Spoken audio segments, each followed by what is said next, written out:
Islam masuk ke Indonesia sejak abad ke-7 Masehi melalui berbagai jalur, seperti perdagangan, perkawinan, pendidikan, dakwah, tasawuf atau politik, serta kesenian. Para pedagang Muslim dari Arab, Persia, India, dan Asia Tenggara berperan penting dalam menyebarkan Islam, yang juga diperkuat melalui pernikahan dengan penduduk lokal, pendirian pesantren, peran elit politik, dan pendekatan seni. Seni sebagai dakwah mencangkup penggunaan wayang kulit oleh Sunan Kalijaga, musik gamelan dengan lagu-lagu bernuansa Islam, sastra seperti Hikayat Amir Hamzah, arsitektur masjid lokal seperti Masjid Agung Demak, serta pertunjukan rakyat seperti lenong dan randai. Lalu terdapat 4 teori asal-usul masuknya Islam ke Indonesia. Yang pertama ada teori Gujarat, yaitu melalui pedagang India pada abad ke-13. Lalu yang kedua ada teori Persia dari ulama Persia tampak dalam tradisi seperti 10 Muharram. Yang ketiga ada teori Arab dari Timur Tengah sejak abad ke-7. Dan yang terakhir ada teori Tiongkok melalui perantau Tiongkok, didukung silsilah Raja Demak dan arsitektur masjid. Proses Islamisasi turut membentuk struktur politik baru, termasuk munculnya kerajaan Islam seperti Gotalo di Sulawesi Selatan.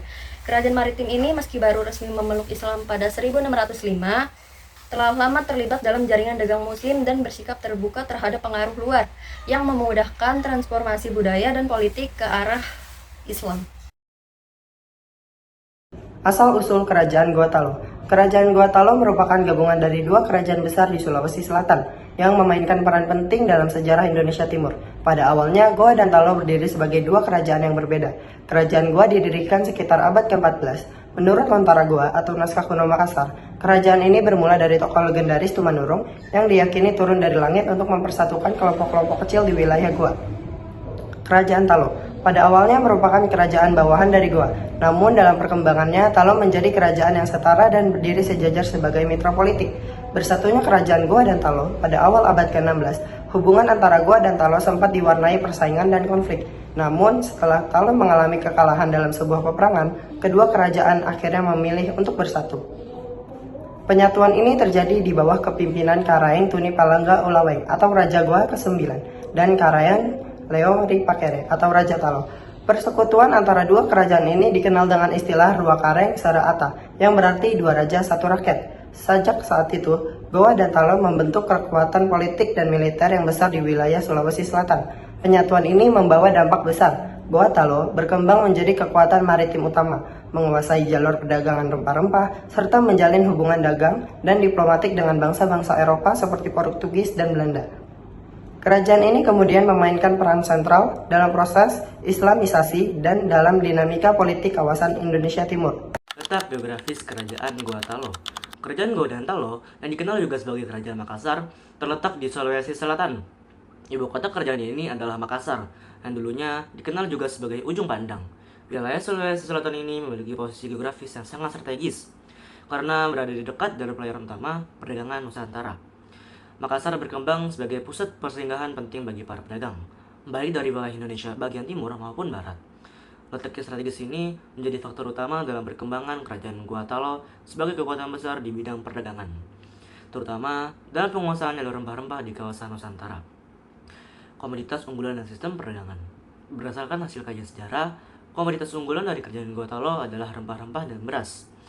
Beras disuplai dari daerah Maros dan Sumbawa, kemudian dibawa ke wilayah timur Indonesia, khususnya ke Maluku, untuk ditukar dengan rempah-rempah.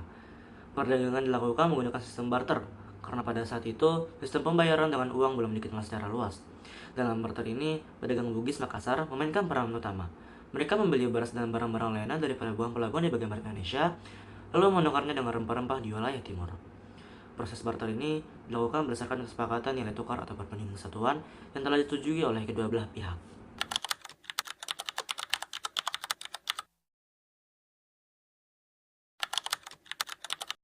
Peran para penguasa. Kerajaan Goa Talo tumbuh menjadi kekuatan maritim besar di Nusantara sejak abad ke-14 berkat pemimpin yang visioner. Raja Tumapa Risi Kolona 1510 sampai 1546 memindahkan ibu kota ke Somba Opu, membangun benteng dan menyatukan Goa Talo dengan sistem 2 raja 1 rakyat, menciptakan stabilitas politik.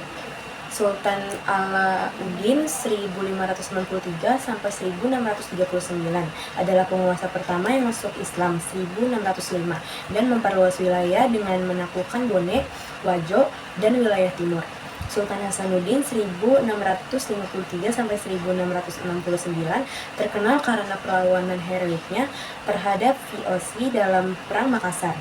Ia dijuluki ayam jantan dari timur, meskipun akhirnya harus menandatangani perjanjian Bongaya 1667 yang mengakhiri kekuasaan Gua Talo. Akhir kerajaan, peninggalan, dan pengaruhnya di masa kini. Akhir kerajaan Gua Talo. Kerajaan Gua Talo runtuh pada paruh kedua abad ke-17 akibat konflik panjang dengan VOC, terutama dalam Perang Makassar tahun 1666 sampai 1669. Di bawah Sultan Hasanuddin tahun 1653 sampai 1669, kerajaan mencapai puncaknya dan menolak keras monopoli VOC. Namun VOC bersekutu dengan Arung Palaka dari Bone yang memperlemah posisi Gua Talo. Perjanjian Bongaya 1667. Setelah kekalahan militer, Sultan Hasanuddin menandatangani Perjanjian Bongaya pada 18 November 1667. Perjanjian ini sangat merugikan Gua Talo dengan isu utama, yaitu Goa mengakui monopoli dagang VOC, wilayah Goa dipersempit, harus membayar ganti rugi perang, mengakui Arung Palaka sebagai Raja Bone, melarang pedagang asing selain VOC, lalu yang terakhir ada menghancurkan semua benteng pertahanan kecuali benteng Rotterdam. Perlawanan terakhir dan keruntuhan Sultan Hasanuddin sempat kembali melawan VOC pada awal 1668. Namun kalah total saat benteng Somba Opu direbut tahun 1669. Ia mengundurkan diri dan wafat tahun 1670. Setelah itu, Gua Talo tetap ada secara administratif, namun telah kehilangan kedaulatan politik dan ekonomi, serta berada di bawah kendali VOC. Runtuhnya kerajaan ini menandai awal dominasi VOC di Sulawesi Selatan. Peninggalan Kerajaan Gua Talo. Yang pertama ada Benteng Sombauku, merupakan benteng pertahanan utama Kerajaan Goa, dibangun pada abad ke-16 dan berfungsi sebagai pusat pemerintahan dan pertahanan. Sekarang menjadi situs sejarah yang berisi replika rumah adat dari berbagai daerah Sulawesi Selatan. Yang kedua ada Masjid Katangka atau Masjid Tua Al-Hilal. Didirikan sekitar tahun 1603 oleh Sultan Alauddin, Raja pertama Goa, yang memeluk Islam. Salah satu masjid tertua di Sulawesi Selatan masih berdiri dan digunakan hingga kini. Yang ketiga ada Bala Lampua, istana kerajaan Goa yang dibangun dengan arsitektur khas Bugis Makassar. Sekarang menjadi museum yang menyimpan berbagai benda peninggalan kerajaan seperti mahkota, senjata, dan naskah kuno. Yang keempat ada naskah Lontara, dokumen sejarah yang ditulis dalam aksara Lontara, mencatat silsilah raja, hukum adat, dan peristiwa sejarah kerajaan Gua Talo. Yang kelima ada makam raja-raja Goa di Katangka. Yang keenam ada meriam dan senjata tradisional. Kerajaan Gua Talo juga dikenal sebagai Kerajaan Makassar. Adalah salah satu kerajaan Islam terbesar di Sulawesi Selatan yang mencapai kejayaan sebelum akhirnya mengalami keruntuhan pada akhir abad ke-17. Kejayaan kerajaan ini berakhir setelah menandatangani Perjanjian Bongaya pada tahun 1667 setelah kekalahan dari VOC Belanda. Meskipun perjanjian tersebut mengakhiri dominasi Gua Talo, warisan kerajaan ini tetap hidup. Benteng Sombo Opu dan naskah Lontara yang menyimpan sejarah dan adat istiadat menjadi pengingat masa kejayaan kerajaan. Selain itu, Gua Talo juga berperan besar dalam penyebaran Islam di wilayah timur Indonesia.